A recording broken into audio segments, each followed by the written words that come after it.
Kota Ambon sebagai ibu kota Provinsi Maluku memiliki fungsi dan peran penting sebagai tempat kedudukan lembaga pusat pemerintah daerah. Kota Ambon juga ditetapkan sebagai daerah otonom yang memiliki tugas, hak, wewenang, dan tanggung jawab tertentu dalam penyelenggaraan pemerintah. Salah satu tugas, wewenang, dan tanggung jawab tersebut adalah bidang transportasi. Penyelenggaraan bidang transportasi tersebut diharapkan dapat mewujudkan tujuan penyelenggaraan lalu lintas dan angkutan jalan sebagaimana ditetapkan dalam Pasal 3 Undang-Undang Nomor 22 Tahun 2009 tentang lalu lintas dan angkutan jalan, bahwa lalu lintas dan angkutan jalan diselenggarakan dengan tujuan antara lain terwujudnya pelayanan lalu lintas dan angkutan jalan yang aman, selamat, tertib, lancar, dan terpadu dengan moda angkutan lain untuk mendorong perekonomian daerah serta memajukan kesejahteraan umum. Bercermin terhadap norma tersebut, pada kenyataannya penyelenggaraan lalu lintas dan angkutan jalan di Kota Ambon belum mampu mewujudkan tujuan tersebut. Beragam masalah transportasi di kota bertajuk Manise ini antara lain kemacetan lalu lintas, pelayanan dan kondisi angkutan umum yang masih belum memenuhi harapan masyarakat, serta masalah tarif angkutan umum yang seringkali kontradiktif maupun tingkat pelanggaran dan kecelakaan lalu lintas yang relatif masih tinggi.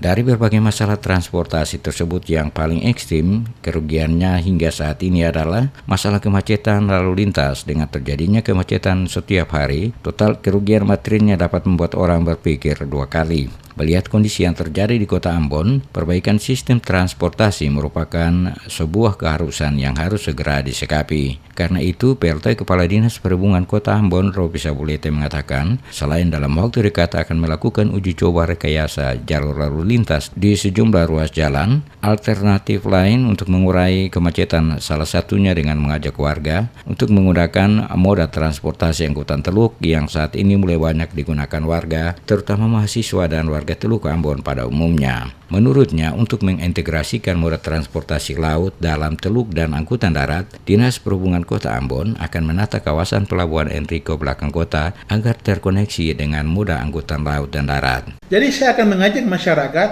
jangan hanya fokus menggunakan moda angkutan darat.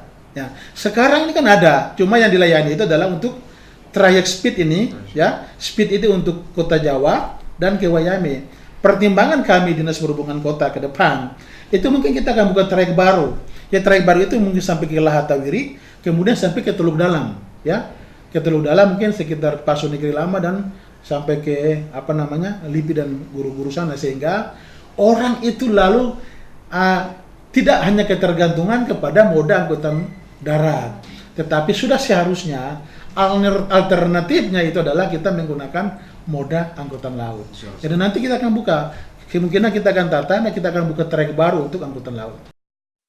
Menurutnya, dengan mobilitas yang sangat tinggi, sebagai pusat pemerintahan dan perekonomian daerah, Ambon menjadi daya tarik masyarakat untuk melakukan urbanisasi. Tingginya jumlah penduduk berimplikasi terhadap pemanfaatan sumber daya Kota Ambon yang terbatas sehingga pelayanan kota di sektor transportasi pun menurun. Selain itu, pertumbuhan ekonomi juga dapat menyebabkan mobilitas seseorang meningkat sehingga kebutuhan untuk bergerak pun meningkat melebihi kapasitas prasarana transportasi yang ada.